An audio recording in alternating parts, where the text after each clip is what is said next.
रात्री 1.5 तास फडणवीस आणि शिंदेंच्या हालचाली होत आहेत. जरांग्यांसाठी रात्र वैराची. सावधरा, फडणवीस खिळकरती.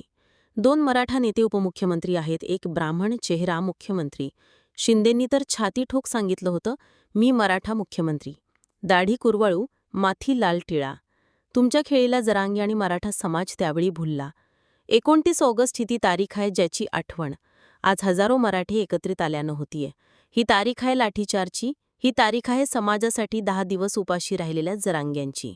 कुठलंही मोठं यश येण्यासाठी बलिदान द्यावं लागतं असं म्हणतात. कित्येक मराठ्यांनी या आरक्षणासाठी त्यांच्या जीवाचं बलिदान दिलं. पण सरकार झोपलंय ते झोपलंच. आता सरकारसुद्धा ॲक्टिव्ह मोडमध्ये आलंय. काय आरक्षण देण्यासाठी? मुळीच नाही. तर ते दडपण्यासाठी.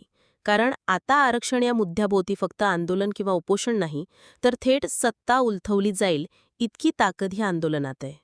मुंबईतल्या वर्षा बंगल्यावरती मुख्यमंत्री देवेंद्र फडणवीस, उपमुख्यमंत्री एकनाथ शिंदे आणि अजित पवार हे तिघेही बसले होते. आणि तब्बल 1.5 तास खलबत रंगली. विषय मनोज जरांगे, मराठा आरक्षण आणि आगामी निवडणुका. महापालिका, जिल्हा परिषद आणि इतर स्थानिक स्वराज संस्थेच्या निवडणुका अगदी दाराशी आहेत. जर महायुती एकत्र आली नाही तर विरोधकांना संधी मिळेल म्हणून ठरलंय. भले काही ठिकाणी मनात खदखद असेल, पण एकत्र लढलं पाहिजे. कारण जरांगी पाटलांचा प्रभाव जर गावागावात वाढत राहिला तर महायुतीच्या मतांचं गणित फाटून जाण्याची शक्यताही दिसतीये. लोकसभा निवडणुकीच्या आधी सुरू झालेल्या मराठा आरक्षणाच्या आंदोलनामुळे महायुतीला मोठा फटका बसला, तर महाविकास आघाडीला त्यामध्ये चांगलं यश मिळालं होतं. मनोज जरांगे यांची भूमिका यामध्ये महत्त्वाची राहिली. मात्र विधानसभेला जरांगे यांची जादू चालली नाही, असं फक्त नरेटिव्ह सेट केलं. काही ठिकाणी उमेदवार उभे केले, नंतर त्यांना अर्ज मागे घेण्यास सांगितले. त्यांनी स्पष्टपणे महाविकास आघाडीला पाठिंबा देखील दिला नाही. या सगळ्या घडामोडी ज्या होत्या त्या जरांगे यांना अडचणीत आणण्यासाठी होत्या. निवडणुकीत महायुतीला मोठे यश मिळाले. या यशाने मनोज जरांगे यांचं आंदोलन बोथट झाल्याची चर्चा होती. पण आता काय होणार हे पाहणं सुद्धा महत्त्वाचं ठरतंय. सरकारकडून जरांग्यांना घेरण्याचा प्लॅन तर सुरू आहे हे दिसून येतं. या मराठा आरक्षणामध्ये देवेंद्र फडणवीसांच्या रोलबद्दल जरा बोलणं गरजेचं आहे. कारण जरांग्यांचं पहिलं टार्गेट फडणवीसच आहे. जेव्हा एकनाथ शिंदे मुख्यमंत्री होते, फडणवीस तेव्हा उपमुख्यमंत्री होते, तेव्हा त्यांना मराठा आरक्षणाबाबत प्रश्न विचारला जायचा. तेव्हा त्यांच्याकडून असं उत्तर मिळायचं की मुख्यमंत्री एकनाथ शिंदेंकडे होल अँड सोल पॉवर आहे.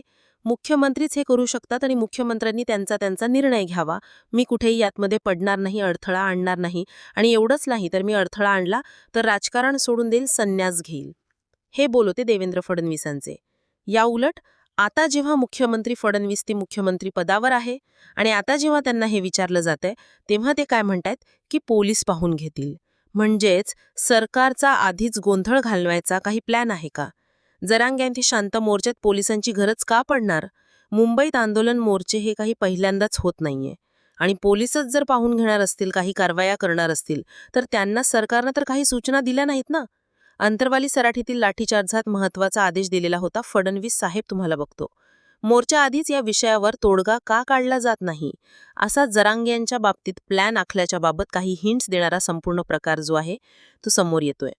आणि आता दुसरीकडे लक्ष्मण हाकेसारखा फॅक्ट, जो कायम जरांगे यांच्या मराठा आरक्षणावर टीका करत आपली भूमिका मांडत मोठं झालेलं नेतृत्व आहे. नुकतंच ओबीसी आंदोलक असणारे लक्ष्मण हाके यांनी मनोज जरांगे यांच्यावरती पुन्हा गंभीर स्वरूपाचे आरोप केले. सणासुदीच्या काळात मुंबईत जाळपोळ आणि दंगली घडवण्याचा जरांगे पाटलांचा डाव असल्याचा दावा त्यांनी केला. मुळात सगळ्यांना असं का वाटतंय की यावेळी दंगल घडेल? पेशन्स लेवल चेक करून झालीये ना, जाळपोळ झाली तर काय होईल? त्याच प्रकारे मुंबईतही घडवण्याचा प्रयत्न जरांगे पाटील करत असल्याची सडकून टीका होतीये. पण का? कारण सगळ्यांना कळतंय आता जरांगे आणि मराठ्यांचा पेशन्स संपलाय. गणेश उत्सवाच्या काळामध्ये मुंबईत दंगल घडवून आणण्याचा जरांगे पाटलांचा एकमेव कार्यक्रम आखलेला आहे असं सुद्धा हाके म्हणतायत. महाराष्ट्राच्या गृहमंत्र्यांना हात जोडून विनंती करत हाकेंनी म्हटलंय की या जरांगे पाटलांना परत अंतर्वालीत उपोषण करायचे की काय आंदोलन करायचंय ते सगळं अंतर्वालीत करा, पण महाराष्ट्रामधील जे काही सणासुदीचं वातावरण आहे या वातावरणामध्ये जाळपोळ करण्याचा प्रयत्न करू नका. एकदम साध्या काही गोष्टी आहेत ज्या या उपोषणाच्या विषयामध्ये पाहायला मिळतात. 29 ऑगस्टला मराठा आरक्षणाच्या मुद्द्याला अख्खे 2 वर्ष पूर्ण होत आहेत. तुम्ही म्हटलात आम्ही अध्यादेश काढला, तुम्ही म्हटलात आम्ही GR काढला, तुम्ही म्हटलात आम्ही मराठ्यांना आरक्षण देतोय, तुम्ही म्हटलात आम्ही कुणबीत दाखले द्यायला तयार आहोत. हे सगळं जे केलंय ते सरकारच्या संगनमताने घडलंय. मुळात मागच्या वेळेचं जरांग्यांचं मुंबईतील आंदोलन मागे फिरवण्याची वेळ का आली होती? लोणावळा आणि वाशीमध्ये त्या मध्यरात्री काय घडलं होतं? एकनाथ शिंदेंनी तर जरांग्यांचं उपोषण सोडून विजयी आनंद उत्सव विजय मेळावा घेतला होता. क्रेडिट घ्यायला एकनाथ शिंदेंना सोपं वाटलं आणि आता जेव्हा त्याच क्रेडिटचं फळ लोक मागतायत तेव्हा हात वर केले. तुम्ही म्हटले होते ना मी मराठा मुख्यमंत्री, तेही दाढी कुरवाळू. आज सरकारमध्ये किती मराठा नेते आहेत, किती मराठा आमदार, मराठा खासदार, मराठा मंत्री आहेत. पण नाही, जर आरक्षणाचा मुद्दा सोडवायचाच नसेल तर झुलवत ठेवण्यात अर्थ नाही आहे. एक तर मराठा समाजाचा दुसरा रोष हाही आहे की जे मिळालेलं 10% EWSचं आरक्षण होतं तेही गेलंय आणि हे जे दुसरीकडून 10% आरक्षण दिलं होतं त्याचंही काही स्थळात मळत नाहीये. स्पर्धा परीक्षा करणाऱ्या पोरांचं मोठं आंदोलन उभं राहणार आहे. कोर्टामध्ये केसेस पडणार आहेत फक्त आणि फक्त हे आरक्षणाच्या मुद्द्यामुळे. याला जबाबदार कोण? आज जरांगे मुंबईत जाणार आहे म्हणून प्रत्येक मराठा असो किंवा सरकारमधील सत्ताधारी नेत्याची छातीवरचा दाब वाढत चाललाय. कारण सगळ्यांना कळून चुकतंय की कितीही बातमी आपण म्हटलो की जरांग्यांच्या मागे माणूस नाहीये, यावेळी जरांग्यांच्या आंदोलनाला प्रतिसाद मिळणार नाहीये. जरांग्यांची क्रेज संपलीये, जरांगे कुठेच नाहीये. पण ज्यावेळी जरांगे हा माणूस उभा राहतो त्यावेळी त्या माणसामागे उभी असणारी गर्दी सांगते की जरांगे हा माणूस अजूनही समाजाने उचलून धरलाय, मीडियाने भलेही सोडून द्यात. आणि त्यामुळे आताच्या घडीला आर नाही तर पार याच लढाईसमोर जरांगे समोर येणार. बरं, मॅनेज करण्याच्या सगळ्या शक्यता मावळून गेल्यात. जे काही व्हायचं होतं ते हे आधीच व्हायला हवं होतं, तरीही असं होत नाहीये. त्यामुळे या सगळ्या घडामोडी सांगतायत की रात्रीच सरकारचा खेळ सुरू आहे, रात्रीला बैठका होत आहेत, रात्रीला उपसमिती वगैरे नेमल्या जात आहेत. पण सगळ्यांना माहितीये जरांगे हा माणूस कागदोपत्री 4 आश्वासनं देऊन ऐकणारच नाही. जे करायचं होतं ते या 2 वर्षामध्येच करायचं होतं. आजही जरांगे यांचा प्रत्येक संवाद हा गावागावामध्ये पोचतोय आणि त्यामुळे सरकारला भीती आहे की हा मोर्चा फक्त मागणीसाठी नसून तो महायुतीच्या राजकीय भविष्यासाठी सुद्धा धोकादायक आहे. 2018 मध्ये मराठा आंदोलन पुन्हा भडकलं तेव्हा पोलीस आणि आंदोलकांमध्ये ठिकठिकाणी धुमसणारे संघर्ष आम्ही पाहिले. त्यानंतर सरकारने तातडीने 16% आरक्षणाचा निर्णय घेतला, पण न्यायालयामध्ये तो टिकला नाही.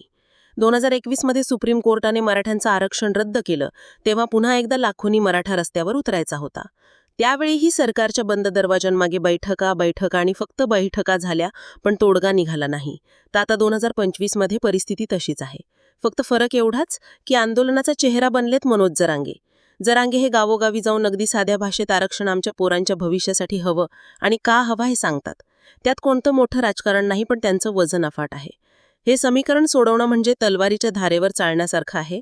पण इतिहास जर पाहिला तर महाराष्ट्रात जे नेते हे धाडस करतात तेच पुढे मोठं स्थान मिळवतात. पवारांनी 80च्या दशकामध्ये शेतकरी, दलित, ओबीसींना हातात घेतलं आणि सत्ता गाजवली. आता फडणवीसांनाही तसंच काहीतरी करावं लागेल. अन्यथा जरांगे पाटलांचं आंदोलन हे फक्त समाजाचं नाही तर राजकीय सुनामी ठरू शकतं. मात्र फडणवीस, शिंदे आणि पवारांची वर्षा बंगल्यावरची भेट हे खलबतं खरं तर त्या सुनामीला थोपवण्यासाठीच रणांगण आहे.